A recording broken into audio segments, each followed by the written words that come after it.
Obviously, Arne, while you're in Milan, Mo posted a picture of himself training alone. What's the situation this weekend? Will he be involved? If not, does that mean he's played his last game for Liverpool? I will have a conversation with Mo this morning, and the outcome of that conversation determines how it will look tomorrow. What do you need from him to resolve this situation now? What I need is a conversation with him, and I think the next time I speak about Mo should be with him and not in here. But yeah, you can keep on trying, but there's not much more to say about it that I speak to him today. And like I said, the outcome of that conversation determines how things will look tomorrow. Can I just ask though, is part of the issue asking him to do more defensively? Now you can try it in multiple ways, but I think I just said that the next time I speak about him should be with him, and we've spoken a lot in the last week after the Sunderland game. I think there have been a lot of conversations between his representatives and our representatives and him, between him and me, after the Sunderland game. And today I will speak to him again. Have you had an apology though, or do you need an apology? That'll be the last one. Normally I would say you've had your 3 questions. I think this is the 4th or the 5th, but same answer again. Oh. Just throw one more in there. It's back to the game though, but you are unbeaten in 4 now as well. So I'm just wondering what platform you've given yourselves to build on now. No, I think apart from being unbeaten, I think we've shown that have been a team in the last 4 games that were indeed difficult to beat. That was difficult to create chances against us. Team worked really hard, put a lot of effort in. Have been again a bit unlucky in the results, but showed great resilience. 4 games in 10 days with not a lot of players available is I think a compliment to the players that were available. How they managed to get, first of all, some results, and second of all, the work rate they've put in. Hello again. Over those last 4 games as well, it's pretty much coincided with Alisson's return into the team. How much of an impact has that had on everything? It's every time a player is available again, let alone a player that is so good as he is. That's helpful, but I think Georgie did a great job as well when he wasn't there. I don't think Georgie or Alisson have had a lot to do in general in games because we hardly concede a chance. In most games that we've played, not all of them, but I think 90% of the games, I think we've hardly conceded a chance. So yeah, it's always helpful when a player of his quality is back, but I want to emphasize on the fact that Georgie did a good job as well. But it's nice to have him back. Can I ask you a question about team news as well? Just injury-wise, how's everybody looking? Anybody coming back? Anybody not available now? Federico is not ill anymore. He trained yesterday and he will train today again. So I assume he's ready to be in the squad tomorrow again. And can I just check with Endo and Cody about how they are doing and what their injuries? Yeah, it's gonna be weeks. What are their injuries? With Cody, it's a muscle injury. That's Kussel. Cody is a muscle injury, and Wata is an ankle injury. Thank you. Just one on your home form recently. Obviously, Liverpool's home form last season and in recent years has been pretty impeccable. In the last 5 in the league, it's 2 wins, 2 defeats, and a draw. Are you finding it difficult to play at home at the moment, and with the form that there's been in and 60,000 expectant fans, I just wonder what that impact is having on your home performances at the moment? I could completely understand this question if our away form would have been outstanding, but I don't think that's the situation as well. I think we've struggled at home and away from home far too many times than we would like. and there are reasons for that, which I think I've spoken about, everybody's spoken about many times, but never enough reasons to lose so many times. So I don't see the relation between home games and our results. I see it in all the other things I've said recently, why we've dropped points or lost games. And you've talked about how teams have targeted you in certain ways and played certain tactics against you this season. I just wonder if you expect Brighton to go down a similar route, or what kind of sort of threat you expect them to pose you. Yeah, I've said this is so clear and obvious every time. Sometimes I see a photo that some pundits have shown this, that it's so obvious that if you see the league, I think the league has become much more direct, but then there's the league and then there's Liverpool, how teams play against us in terms of how direct they play. That's, I think, a nicer word than a long ball. That's one thing, and I think there have been certain game plans against us that I've seen more and more as well, which I referred to in the press conference again before the Inter game. So I've said multiple times we have to adapt, and let's take the Sunderland game where we struggled to create a lot of chances, and the game after they faced a team that hit a shot far from outside the box and scored a set piece. Yeah, these are the ways to unlock a team that's either defending low and hardly gives away anything. And the other option is, of course, an individual that just outplays dominates the 1v1. That is also something. When I looked at City Real Madrid game, I saw some great examples of that. One or two individuals that were able to create a lot, and another set piece scored in that game as well.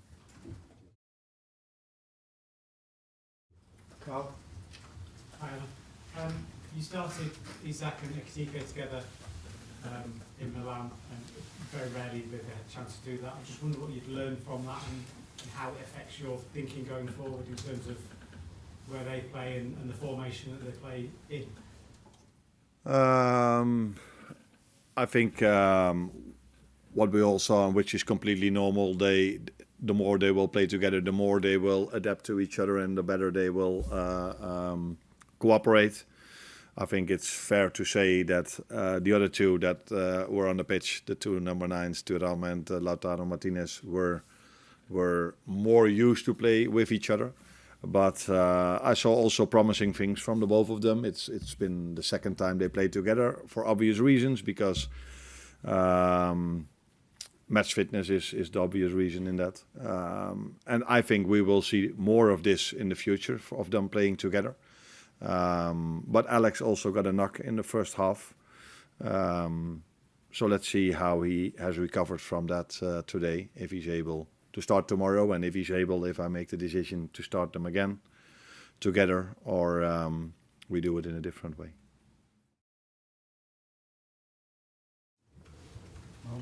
Hi Arne, off the back of that, and speaking about going direct as you were before, the benefit of having two 6'3" strikers like that is that you do have the ability to go direct yourself, particularly against an aggressive, high-pressing team like Brighton. I think they win the ball in the final third more than any other team. It's not something Liverpool have really traditionally done, even when Gakpo was in the team, who's another 6'3" striker. I just wonder what your thinking was. Is this a kind of a philosophical thing that you don't necessarily like, or maybe just an idea you haven't quite got to yet? I don't think height always tells you if a player is perfectly equipped for that style. Sometimes players are really tall, but they struggle to win their duels, and sometimes they are less tall, but they're really strong when you play the long ball towards them. I think both Alex and Hugo at this moment of time, you can better use them with balls in behind than long balls into their body. Where I can see especially Hugo trying to improve. So if I compare him with, for example, was it 2 months ago when we played Brentford, where he probably got the first taste of what it means to have a game where you really have to fight for your position. That wasn't a game that was played a lot over the floor. But I see him trying to do this better and better and better. But in that part of his game, there's still room for improvement, as there is for so many parts of our game in general. Hi Arne, you obviously said on Tuesday you only had 13 outfield players. I think you've obviously got a few injuries at the moment. Are you a bit concerned in terms of the squad depth going into the next few weeks, and is that maybe something you'd like to address in January? No, I think it's helpful that in the upcoming weeks we don't play as many games as we've did till now. I think I wonder if there have been more teams that have played 3 games in 7 days this season, and I think we had to do it 3 times. Already this season. What can I say about this? I'm almost happy that we're out of the League Cup, because if we had to play with 13 outfield players available with any Premier League experience, because we have more available, of course, but not players that have Premier League experience, and we had to go Arsenal away on Tuesday again after already so many games played, that maybe, I don't know, people can understand a little bit better why I made that lineup against Palace, which wasn't good for me, but I did this, another decision I've made for the team, because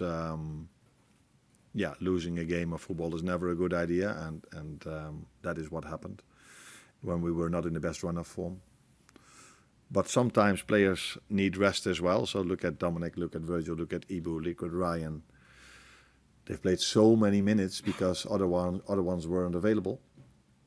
So it's good for them that we go now to a run of games where there's 1 week rest in between. And players will come back from injuries, and when they are back from injuries, there's more to choose from as well.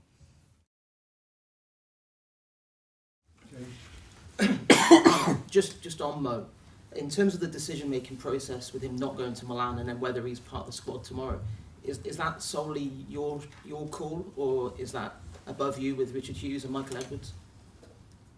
If he's in the squad, yes or no? Well, and the decision not to take him to Milan and this weekend as well. I think we've decided as a club, and I was part of that decision, not to take him towards the Inter Milan game. And I'm always in contact with them. But when it comes to the decision making of the lineup or the squad, they always leave that open to me. But that's not to say that I don't talk to them. Mainly Richard, by the way, not Michael. To Richard, but I talk to him about so many things. But the decision to play a player or to have him in the squad, as I've experienced it till now, and I think this will never change, is entirely up to me. Do you want Mo to stay? Sorry? Do you want Mo to stay here? Like I said, another way of asking it, but the next time I talk about Mo should be with him, and I have no reasons not wanting him to stay, if that is a little bit of an answer to your question. Do you still have a relationship with him? I know you said otherwise, but is it fair to say that Vinny, they have better questions than you. No, I wouldn't say better, but they tried in multiple. It's useless of asking this question if I've said so many times the same answer. Given the fact you're unbeaten in 4, do you feel some sort of justification for your decisions, or do you feel like the performances are just? This club has won a lot of games with him, so that's the answer to your question, I think. Michael. Just back to what you're saying about the number of fixtures. You've obviously got 2 weeks in a row now without a midweek fixture. How beneficial will it be to get players on the training ground? You haven't really had that basically since pre-season now. Yeah. No, that's definitely beneficial, because training time helps to get connection going. Although playing time helps with this as well. But it's also safe to say that some of these players have played so many minutes that I don't think my performance staff will tell me, okay, let's go out in the upcoming 2 weeks and train twice a day. I don't think that's what they're gonna advise me. So yes, there will be more playing time, so there's more time to prepare for a game,